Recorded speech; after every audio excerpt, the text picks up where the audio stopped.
Hello, true crimerers. This is another true crime in a short amount of time. And this is the case of Carson Prince.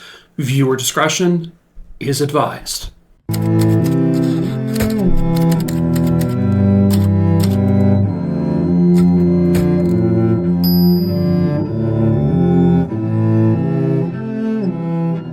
Real quick before we get started, of course, hello, I'm Mike. I tell true crime stories every 3 days, just 3 days a week here on YouTube, Mondays, Wednesdays, and Fridays. So please, if you like true crime, give this page a subscribing to.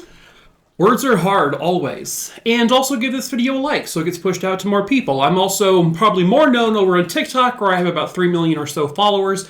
I tell at least one short form true crime story every day over there. The link will be up here at some point in the video and at the in the beginning and at the end.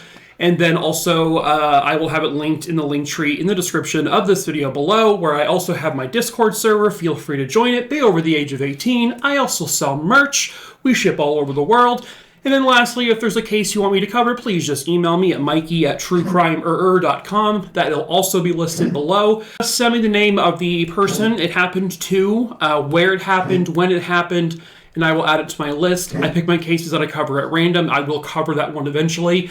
I just can't tell you when, and now I'm out of breath because I'm fat and I'm talking a lot. Anyway, let's get into today's story. Great. It was April 28th, 1999, and it is in Little Rock, Arkansas at approximately 12:15 in the afternoon. A couple different people would call 911 because they saw a white Ford pickup truck just swerving in and out of lanes on, I guess, Interstate 85 near Little Rock. And I guess this was close to the Arkansas River Bridge. The thing that people saw, not only was this truck swerving and driving crazy all over the place, but inside the car, there were two people, a man who was driving and then a younger female in the passenger seat who seemed to be getting into some sort of physical altercation. They were really, it looks like they were fighting. And then all of a sudden, the passenger side door opens. The young woman is then seen basically hanging out of the truck. And by the way, the images I'm showing of the actual incident are just images of the recreations from Unsolved Mysteries. These are, of course, obviously not the actual images of it actually occurring. But this young woman was basically trying to get out of the truck, it looked like. She swung the door open and she was hanging like halfway out of the truck. And the man inside was either trying to pull her back in or still trying to fight with her or something. When all of a sudden, this woman, and the truck is going at a pretty decent speed, this young woman flies out of the truck and she rolls down the road. And then she is basically just lying motionless in the middle of the road. And passerbys obviously swoop in to come help her. An ambulance arrived fairly quickly. She was unconscious, and it appeared that she never actually would regain consciousness, but she was rushed to the hospital. She had a number of internal injuries, but also a lot of brain swelling and head injuries. It appears most of the damage that occurred was when she fell out of the truck and probably landed on her head and also then rolled down the road. She was still alive, however, but within a short time after she arrived at the hospital, she would be pronounced dead. She would be identified as 19-year-old Carson Prince of Little Rock, Arkansas. Carson was born on October 25th, 1979, and she lived her entire life in Arkansas. She was the oldest of 3 total children. She also had 2 younger brothers. This was always considered just a really kind of, your normal family with their normal problems. And Carson was always really close with her brother. She was close with her parents. But when she was 13, her parents would divorce. And the divorce seemed to really take a big hit on Carson. It seemed to really affect her mentally. But Carson was someone who always managed to overcome any obstacle in her life. She was, considered a fighter, mentally a fighter, if you will. And she was someone who, even if she wasn't, she herself just didn't feel like having a good time or laughing, she would always use her personality and her charm to make sure others were having a good time and that others were laughing, even if she couldn't, laugh. So basically, it sounds like that she was a type of person that no matter if she was feeling down, she didn't want others around her to feel that way. By all accounts, she was just your normal teenager, just a, not perfect, but a good kid. And she definitely was going to have herself a pretty decent future. Her mom was, I think, a prosecutor. Her dad was successful. She was definitely going to become something pretty big. At the end of high school, she actually earned a scholarship to the University of Arkansas. And she was like super pumped because this is like the school she wanted to go to. And, so she was, at this point of the story, she was preparing herself for that next chapter in her life. But unfortunately, that just wouldn't come to be. During her sophomore year, Carson would move out of her mom's house and move in with her dad. The two of them were really close, and her dad can describe that on the afternoon or the morning of April 28th, 1999, Carson woke up and she told her dad, like, hey, I'm going to go pick up the forms I need for university. And, he remembers saying, oh, it's really exciting. I'm so happy. I'm so proud of you. How about later on when I get home from work, we'll go out to dinner to celebrate, this next chapter of your life. And he says that she was totally excited about that too, about going to dinner later that night. But when he left for work, he, said goodbye to her without realizing that that was the final time he would ever get to say goodbye to her. They had a housekeeper there, and the housekeeper says that Carson left at approximately 11:45 a.m. And then by 12:15 p.m., there are several 911 calls on, this stretch of road about this young woman fighting someone in a car, fell out of the car, rushed to the hospital, and pronounced dead. And so within a 30-minute window of time between when she was last seen alive at her home, somehow she got into some stranger's truck and she was gone. When the Arkansas State Police began to investigate this, they found, because Carson had her own vehicle, a Ford Bronco, and they found it along Interstate 430. And it was just literally, less than half a mile away from where she herself would be recovered from the ground.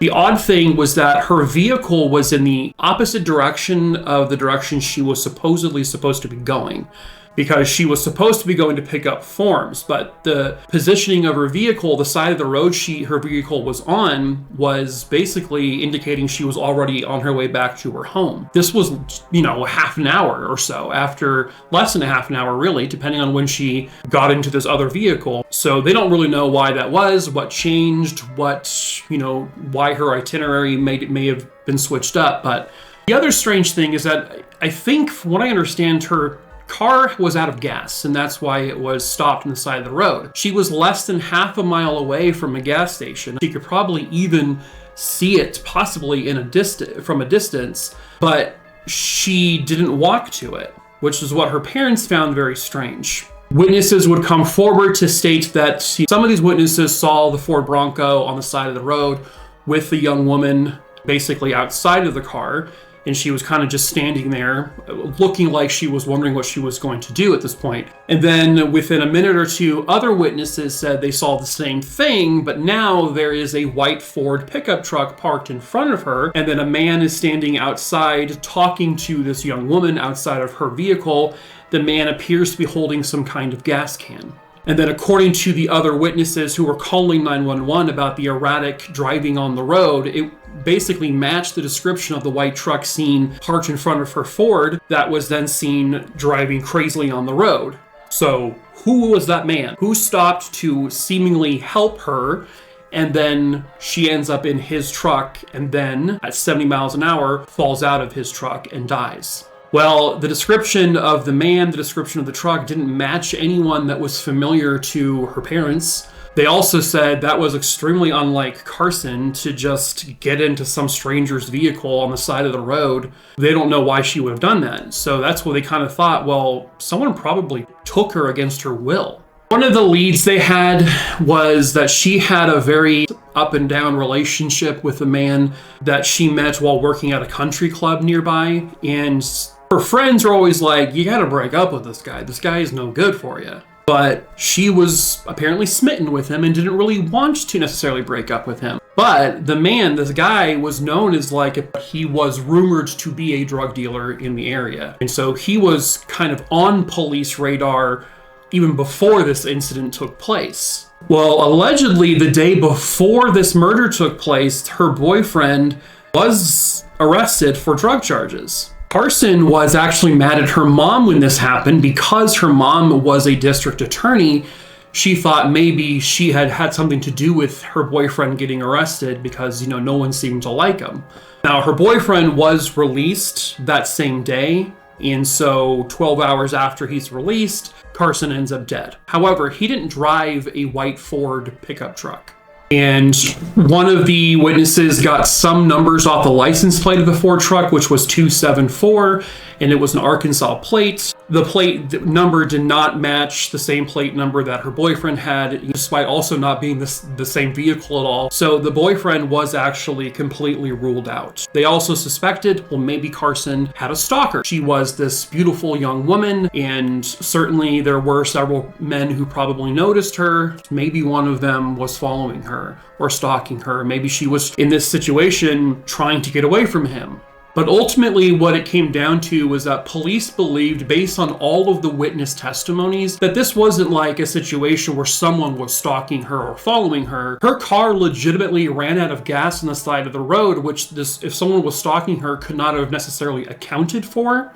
It just appeared that a random person offered to help her and then ended up abducting her, and eventually, which led to her death. So really all they knew was that the man was driving a white Ford pickup truck with a big, bold, red lettering Ford on the tailgate. He had Arkansas plates with the number 274 in that plate number. He was described as a white male in his mid-ish 20s. He was of medium height. He had sandy brown or possibly blonde hair. They were having no luck finding him. So her story would be featured on Unsolved Mysteries in 2002, just a couple of years after her death. It was also featured on America's Most Wanted around that same time. And then, out of the blue, in October of 2004, a man walks into the Perry County Sheriff's Department and says he was the one responsible for the death of Carson Prince. The man's name was Stephen Talley. And when he confessed, he said that he didn't know her. This was not something that he had planned to do before heading out that day, that he just so happened to see a young, beautiful woman on the side of the road with apparent car trouble.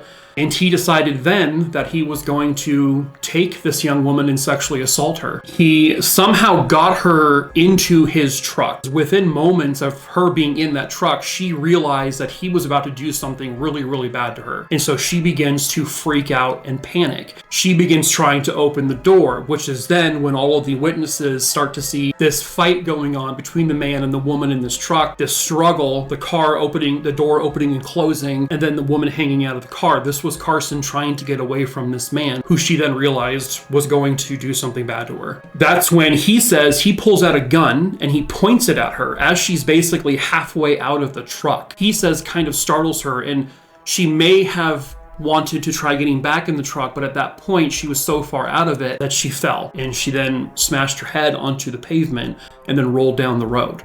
And this wasn't all. Stephen Talley then admits to 2 more murders. He says he killed 16-year-old Barbara Leggett and Barbara's 25-year-old at the time boyfriend, Christopher Barnes. They had vanished in June of 1999. Christopher Barnes was found sometime shortly after the disappearance, and he had been shot to death. But Barbara Leggett had not been found. And so when Stephen Talley comes in to confess to all of these murders now, he says, I will lead you to where her body is. And in fact, he did. They were able to dig up the skeletal remains of Barbara Leggett. He said to police that immediately after the Carson Prince death happened, he started to change his truck. He started to alter it and make little cosmetic changes to it so it would look different, so people wouldn't recognize it or call it into police. His wife, because yes, he was married at the time, she said that she felt really strange about all of this because he had mentioned to her back when this happened, he goes, I'm really worried police are going to come to our house and ask me questions about this Carson Prince girl because my truck looks like the one she was seen in. But then he like reassured his wife back then, but don't worry, I wasn't in Little Rock at that time. So, I mean, I didn't do this, is what he said to her. But then he had this change of heart, I guess, a few years after he did all of this, and he walked into the police station and just confessed to all of it. He ended up pleading guilty to all 3 counts of murder, and he would be sentenced to life in prison without the possibility of parole. Carson Prince was the victim of just the wrong place at the wrong time. You got to think about these things. Like, had her car broken down like a minute or 2 later, maybe Chance would not have had his truck drive past her. Maybe they never would have crossed paths had she left her house 5 minutes later. These little tiny things that when it comes to these cases that are wrong place, wrong time, it really does come down to like, had they done this just this much sooner or this much later, this would not have happened. And it really goes to show how much just freak chance plays into some of these crimes. As grim as it sounds, there's like not much we can do to avoid those types of things. But the most important thing is that Carson Prince and Barbara Leggett and Christopher Barnes, all 3 of them, got the justice they all rightfully deserved. But that is it for this case. True crime, Rooney Dooney Dingleberry dongs, dong, da dong, dong, dong, da dong, dong. Stop saying dong, Mike, you sicko. That's it for this video. So subscribe, follow on TikTok.